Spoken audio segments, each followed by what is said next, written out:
ಮೊದಲನೇದಾಗಿ ಮಾನ್ಯ ಮುಖ್ಯಮಂತ್ರಿಗಳು ನಾಗೇಂದ್ರ ಅವರ ವಿರುದ್ಧ ಬಹಳ ಗಂಭೀರವಾಗಿರ್ತಕ್ಕಂಥ ಆರೋಪ ಇದೆ.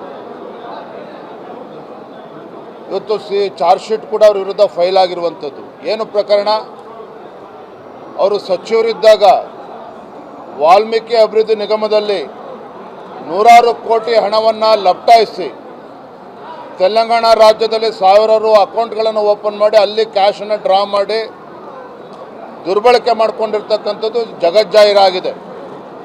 ಯಾವ ಪರಿಶಿಷ್ಟ ಪಂಗಡದ ಮಕ್ಕಳ ಅಭಿವೃದ್ಧಿಗೆ ಮೀಸಲಿಟ್ಟಿರ್ತಕ್ಕಂಥ ಹಣವನ್ನು ಕೊಳ್ಳೆ ಹೊಡೆದಿರ್ತಕ್ಕಂಥ ವ್ಯಕ್ತಿಯನ್ನು ಮತ್ತೆ ಇವತ್ತು ಸಚಿವರನ್ನಾಗಿ ಮಾಡಿರ್ತಕ್ಕಂಥದ್ದನ್ನು ಭಾರತೀಯ ಜನತಾ ಪಾರ್ಟಿ ನಾವು ಖಂಡಿಸ್ತೇವೆ. ಮುಂದಿನ ದಿನಗಳಲ್ಲೂ ಕೂಡ ನಾಡಿದ್ದು ಸದನ ಕೂಡ ಪ್ರಾರಂಭ ಆಗ್ತದೆ, ಅಲ್ಲೂ ಕೂಡ ಹೋರಾಟವನ್ನು ಮುಂದುವರಿಸ್ತೇವೆ. ಯಾವುದೇ ಕಾರಣಕ್ಕೂ ಅವರು ಸಚಿವ ಸಂಪುಟದಿಂದ ಅವ್ರನ್ನ ಕೈ ಬಿಡಬೇಕು.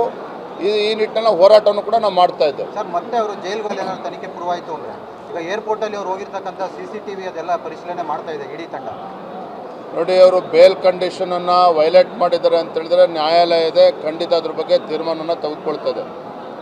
ಆದರೆ ಅದಕ್ಕಿಂತ ಮುಂಚಿತವಾಗಿ ನಾನು ಹೇಳ್ತಾ ಇದ್ದೀನಲ್ಲ, ಇಂಥ ಗಂಭೀರವಾಗಿರ್ತಕ್ಕಂಥ ಆರೋಪ, ಭ್ರಷ್ಟಾಚಾರದ ಆರೋಪ ಇದೆ, ಅವರನ್ನು ಸಚಿವ ಸಂಪುಟದಿಂದ ಕೈ ಬಿಡಬೇಕು. ಇದು ನಮ್ಮ ಆಗ್ರಹ.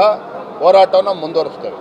ಮೊದಲನೇದಾಗಿ ಮಾನ್ಯ ಮುಖ್ಯಮಂತ್ರಿಗಳು ನಾಗೇಂದ್ರ ಅವರ ವಿರುದ್ಧ ಬಹಳ ಗಂಭೀರವಾಗಿರ್ತಕ್ಕಂಥ ಆರೋಪ ಇದೆ. ಇವತ್ತು ಚಾರ್ಜ್ ಶೀಟ್ ಕೂಡ ಅವರ ವಿರುದ್ಧ ಫೈಲ್ ಆಗಿರುವಂಥದ್ದು. ಏನು ಪ್ರಕರಣ?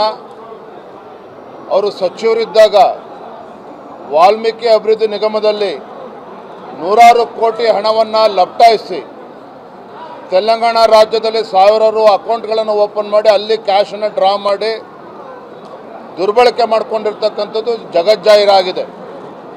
ಯಾವ ಪರಿಶಿಷ್ಟ ಪಂಗಡದ ಮಕ್ಕಳ ಅಭಿವೃದ್ಧಿಗೆ ಮೀಸಲಿಟ್ಟಿರ್ತಕ್ಕಂಥ ಹಣವನ್ನು ಕೊಳ್ಳೆ ಹೊಡೆದಿರ್ತಕ್ಕಂಥ ವ್ಯಕ್ತಿಯನ್ನು ಮತ್ತೆ ಇವತ್ತು ಸಚಿವರನ್ನಾಗಿ ಮಾಡಿರ್ತಕ್ಕಂಥದ್ದನ್ನು ಭಾರತೀಯ ಜನತಾ ಪಾರ್ಟಿ ನಾವು ಖಂಡಿಸ್ತೇವೆ. ಮುಂದಿನ ದಿನಗಳಲ್ಲೂ ಕೂಡ ನಾಡಿದ್ದು ಸದನ ಕೂಡ ಪ್ರಾರಂಭ ಆಗ್ತದೆ, ಅಲ್ಲೂ ಕೂಡ ಹೋರಾಟವನ್ನು ಮುಂದುವರಿಸ್ತೇವೆ. ಯಾವುದೇ ಕಾರಣಕ್ಕೂ ಅವರು ಸಚಿವ ಸಂಪುಟದಿಂದ ಅವ್ರನ್ನ ಕೈ ಬಿಡಬೇಕು. ಈ ನಿಟ್ಟಿನಲ್ಲಿ ಹೋರಾಟವನ್ನು ಕೂಡ ನಾವು ಮಾಡ್ತಾ ಇದ್ದೇವೆ. ಸರ್, ಮತ್ತೆ ಅವರು ಜೈಲುಗಳಲ್ಲಿ ಏನಾದ್ರು ತನಿಖೆ ಪೂರ್ವಾಯಿತು ಅಂದರೆ ಈಗ ಏರ್ಪೋರ್ಟಲ್ಲಿ ಅವ್ರು ಹೋಗಿರ್ತಕ್ಕಂಥ CCTV ಅದೆಲ್ಲ ಪರಿಶೀಲನೆ ಮಾಡ್ತಾ ಇದೆ ಇಡೀ ತಂಡ. ನೋಡಿ, ಅವರು ಬೇಲ್ ಕಂಡೀಷನನ್ನು ವೈಲೇಟ್ ಮಾಡಿದ್ದಾರೆ ಅಂತ ಹೇಳಿದ್ರೆ ನ್ಯಾಯಾಲಯ ಇದೆ, ಖಂಡಿತ ಅದ್ರ ಬಗ್ಗೆ ತೀರ್ಮಾನವನ್ನು ತೆಗೆದುಕೊಳ್ತದೆ.